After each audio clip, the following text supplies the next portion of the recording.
I am codenamed Tulsi, and I have been tasked to perform an analysis of the potential educational link between the patriarchy and violent extremism.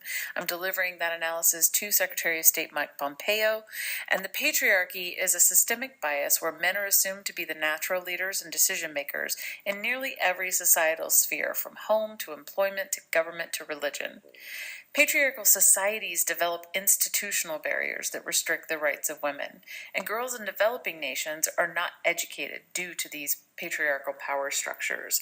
Even in areas where the government has allowed access for girls to attend school, cultural influences put pressure on the families to keep their girls home. And religion and cultural influences justify and perpetuate these attitudes. The education of girls is a fundamental counterterrorism tool of relative low cost in the fight against violent extremism.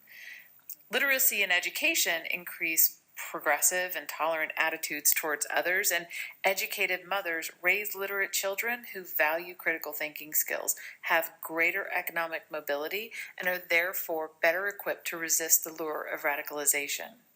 In my research, I see that violent extremists target the most vulnerable for radicalization, and in many cases, those people are the least educated. So the least educated are the most economically depressed and therefore less capable of supporting their families, whether they be parents, grandparents, siblings, or children and spouse. They are told that their actions are necessary to level the playing field so that they can achieve more, so they can justify whatever violent ends are necessary to achieve that goal in the name of making Syria or Yemen or Niger great again. It really isn't a hard sell. The education of girls in developing nations fosters a love of learning and critical thinking skills that is passed down to successive generations.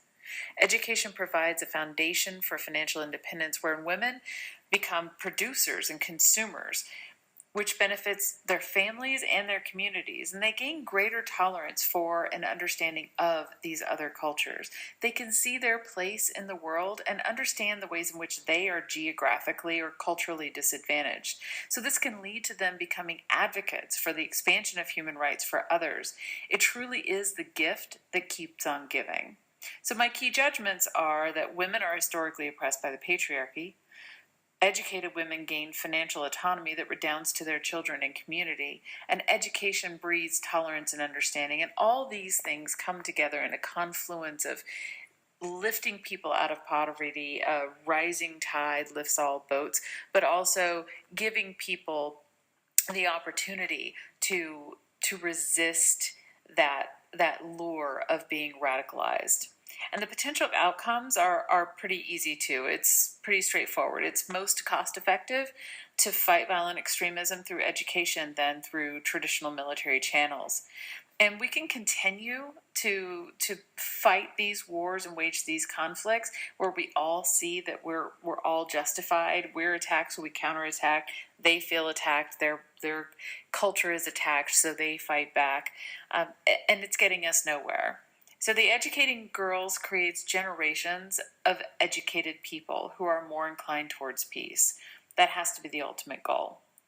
And I work to mitigate my bias by attempting to prove my initial assumptions wrong. I found studies that did support the notion that not all radicalized youth are uneducated, hailing from economically depressed backgrounds, but they all seem to share the economic hardship. So you might be educated, but still be unable to find a job, and therefore you're willing to take up arms to fight for a better life. So I thought I'd end this presentation with that quote from Malala that basically says, "Extremists have shown what frightens them most, a girl with a book."